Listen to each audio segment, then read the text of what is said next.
Queen Elizabeth II dies at 96 after historic 70-year reign, plunging Britain and a world that loved her into mourning for an unparalleled lifetime of service, duty and devotion, and making Charles the new king.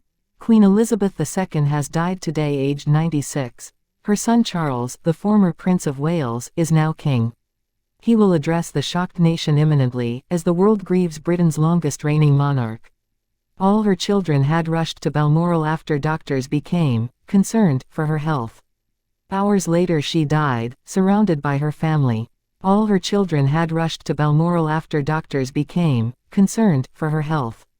Hours later she died, surrounded by her family. At 6:30 p.m. her death was confirmed. A Buckingham Palace spokesman said, "The Queen died peacefully at Balmoral this afternoon. The King and the Queen Consort will remain at Balmoral this evening and will return to London tomorrow." The Queen's death will see Britain and her Commonwealth realms enter into a 10-day period of mourning as millions of her subjects in the UK and abroad come to terms with her passing. And as her son accedes to the throne, there will also be a celebration of her historic 70-year reign that saw her reach her Platinum Jubilee this year, a landmark unlikely to be reached again by a British monarch. Tributes are already pouring in for Her Majesty, to many the greatest Britain in history and undoubtedly the most famous woman on earth. To billions around the world she was the very face of Britishness. To her subjects at home, Her Majesty was the nation's anchor, holding firm no matter what storm she or her country was facing, from the uncertain aftermath of the Second World War to, more recently, the pandemic. She was also steadfast as she dealt with tragedies and scandals in her own family, most recently the fallout from Megxit and the death of her beloved husband Prince Philip.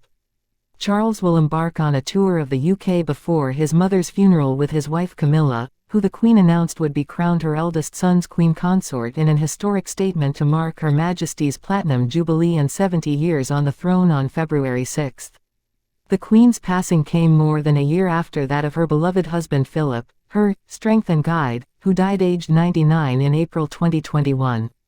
Since his funeral, where she poignantly sat alone because of lockdown restrictions, her own health faltered, and she was forced to miss an increasing number of events. Mainly due to mobility problems and tiredness, in July she traveled to Scotland for her annual summer break, but cancelled her traditional welcome to Balmoral Castle in favour of a small more private event because of her health, believed to be linked to her ability to stand. And at the end of July, Prince Charles represented his mother and opened the Commonwealth Games in Birmingham with the Duchess of Cornwall. In late August Queen missed the Braemar Gathering, the first time she was not at the Highland Games in her 70 years. She helped steer the transition of the British Empire into a looser grouping of Commonwealth nations bound together by ties of friendship as well as tradition. Many newly independent states chose to drop her as Queen, but she undertook the titular role of head of the Commonwealth and attached great importance to its work.